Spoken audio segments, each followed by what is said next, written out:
एक बार की बात है, गौतम बुद्ध अपने शिष्यों के साथ बैठे थे। उसी समय राजा अजातशत्रु वहां पहुंचते हैं और बुद्ध से कहने लगते हैं, हे बुद्ध, जब से मैं आपका शिष्य बना हूं, हर कोई मेरा शोषण कर रहा है। आपका शिष्य बनने से पहले सभी लोग मुझसे डरते थे, क्योंकि उस वक्त मैं बहुत कठोर था और मैं किसी को भी मौत की सज़ा देने से पहले एक बार भी नहीं सोचा करता था। लेकिन आपका शिष्य बनने के बाद मेरा किसी को दंड देने का मन नहीं करता और ना ही मुझे गुस्सा आता है। मैं शांत हो गया हूँ और सभी को दया भावना से देखता हूँ। लेकिन कुछ लोग मेरे इस बदलाव का अनुचित लाभ उठा रहे हैं और इसने मेरे राज्य के लोगों को भी एक तरह से खतरे में डाल दिया है। कृपया आप मुझे बताएं कि मुझे अब क्या करना चाहिए। राजा अजातशत्रु की यह बात सुनकर गौतम बुद्ध उन्हें एक कहानी सुनाते हैं और कहानी इस प्रकार है। एक बार एक बड़े पेड़ के नीचे एक जहरीला सांप रहता था। पेड़ एक गांव के पास एक कोने में था। वहां अक्सर लोग सुबह शाम बैठते थे और खूब बातें करते थे। लेकिन जब से उस पेड़ के पास उस सांप को देखा गया, तब से लोगों ने वहां जाना बंद कर दिया। लेकिन कुछ लोग जानबूझकर वहां सांप को देखने आया करते थे और उसे छेड़ा करते थे। अब उस सांप को जब खतरा महसूस हुआ तो उसने खुद को बचाने के लिए लोगों पर हमला करना शुरू कर दिया। वह सांप अब अपने क्षेत्र में लोगों का आना भी बर्दाश्त नहीं करता था, जिससे गांव के कई लोगों की जान जाने लगी। इस तरह पेड़ के आसपास जब भी कोई हलचल होती तो सांप वहां आ जाता और हमला कर देता। सांप की दहशत अब पूरे गांव में हो गई। अब लोगों ने बिल्कुल ही उस पेड़ के पास जाना बंद कर दिया। एक दिन एक साधु उस गांव से गुजर रहे थे। तभी उस साधु की नज़र उस विशाल से घने वृक्ष पर पड़ी, जिसके नीचे वो सांप रहा करता था। घने पेड़ को देखकर साधु के मन में विचार आया कि चलो वृक्ष की इस ठंडी छांव के नीचे बैठकर कुछ देर ध्यान लगाया जाए। उसी वक्त गांव के कुछ लोग अपनी गाय लेकर घर की ओर जा रहे थे। तभी उन लोगों की नज़र जब साधु पर पड़ी, जो कि उसी पेड़ की तरफ जा रहा था, तभी लोगों ने उस साधु को सांप के बारे में बताया और कहा, आप उस पेड़ के पास मत जाना, वहाँ पर एक जहरीला सांप रहता है जो जरा सी हलचल होने पर हमला कर देता है और अब तक कई लोगों को काट भी चुका है। लोगों की ये बातें सुनकर साधु मुस्कुराए और उस पेड़ की तरफ चल पड़े। जगह को थोड़ा साफ करके जैसे ही साधु ध्यान करने के लिए बैठे, तभी सांप हलचल सुनकर साधु के सामने आ पहुंचता है और फुंकारने मारने लगता है। फुंकार की आवाज़ सुनकर साधु की आंखें खुलती हैं और वह सांप को देखने लगते हैं। वह सांप की आंखों में देखते हुए एक मंत्र बोलते हैं और मुंह से फूंक मारते हैं। तभी चमत्कारी रूप से वो सांप साधु से बात करने लगा। अब दोनों एक दूसरे की भाषा को समझ सकते थे।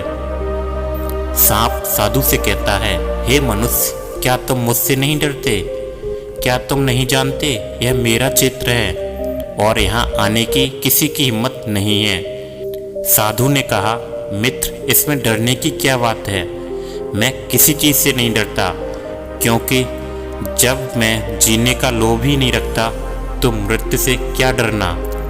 सांप साधु की ये बात सुनकर चौंक गया, क्योंकि सांप की इससे पहले ऐसे लोगों से मुलाकात हुई थी जो उसको मारना चाहते थे या उसके डर से भाग जाते थे, लेकिन वह ऐसे व्यक्ति से कभी नहीं मिला था जो उससे नहीं डरता।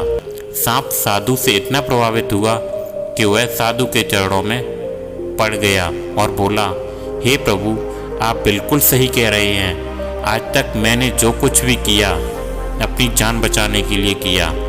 अपने क्रोध के चलते न जाने कितने लोगों की जान ले ली। इसके बाद साधु सांप बहुत सी बातें समझाकर वहाँ से चला गया। साधु की बात से प्रभावित होकर सांप ने निश्चित किया कि आज से वह किसी को नहीं काटेगा। वह अपने क्रोधी स्वभाव को त्याग देगा और दूसरों को काटना बंद कर देता है। लेकिन इसका नतीजा उल्टा निकलता है। जब लोगों ने देखा कि सांप ने लोगों को काटना बंद कर दिया तो लोग उसका फ़ायदा उठाने लगे और जो उससे दूर भागते थे वो उसके पास आने लगे और सांप को परेशान करने लगे। बच्चे उस पर पत्थर फेंककर मारने लगे, जिससे सांप आए दिन हमेशा परेशान और घायल रहता था। वह बहुत दुखी था क्योंकि वह अपने जीवन का सबसे कठिन समय बिता रहा था। एक बार वह साधु फिर से उस गांव में आए। वह उसी पेड़ के नीचे बैठ गए। तभी साधु की नज़र जब दयनीय हालत में पड़े उस सांप पर पड़ी तो साधु ने उस सांप से पूछा, मित्र, तुम्हारी ये हालत कैसे हो गई? तुम इतने घायल और इतनी दयनीय स्थिति में कैसे आ गए? सांप ने कहा, जब से आपने मुझे अपने हिंसक स्वभाव को छोड़ने के लिए कहा तब से मैंने निश्चित किया कि अब मैं किसी पर हमला नहीं करूँगा। मैंने क्रोध करना छोड़ दिया और शांति को अपना लिया, जिसका नतीजा ये हुआ कि लोग मुझे परेशान करने लगे, दुर्व्यवहार करने लगे। कोई पत्थर से मारता तो कोई डंडे से पीटकर चला जाता। सांप की बात सुनकर साधु ने कहा, मित्र, मैंने तुमसे कहा था कि बेवजह दूसरों को मत काटो, लेकिन मैंने तुम्हें अपनी आत्मरक्षा के लिए हमला करने से नहीं रोका था। कहानी सुनाने के बाद बुद्ध ने कहा, हे राजन, तुमने भी मेरी बात गलत तरीके से अपनाई है। मैंने आपसे अपने कर्तव्य को छोड़ने के लिए कहा था, किंतु आप अपने कर्तव्य से विमुख हो गए। आप एक राजा हैं, अतः पूर्ण रूप से साधु की तरह व्यवहार करना आपको खतरे में डाल सकता है। तुम्हें सिर्फ अंदर से साधु की तरह रहना था और बाहर से राजा की तरह, ताकि ज़रूरत पड़ने पर खुद की, प्रजा की और राज्य की रक्षा कर सको। दोस्तों, बिल्कुल ऐसे ही जंगल में होता है। जो सबसे सीधा पेड़ होता है उसको सबसे पहले काटा जाता है और यही कानून दुनिया के लोगों पर भी लागू होता है। अच्छे भोले लोगों का खूब फायदा उठाया जाता है। अच्छे लोगों को जिंदगी में अनेक दुखों का सामना करना पड़ता है, इसलिए कभी किसी को अपना फ़ायदा मत उठाने दो। लोगों को उनकी मर्यादा में रखने के लिए खुद को परिस्थिति के अनुसार बदल जाना सीख लेना चाहिए, अन्यथा आपका हाल भी उस राजा व सांप की तरह हो जाएगा।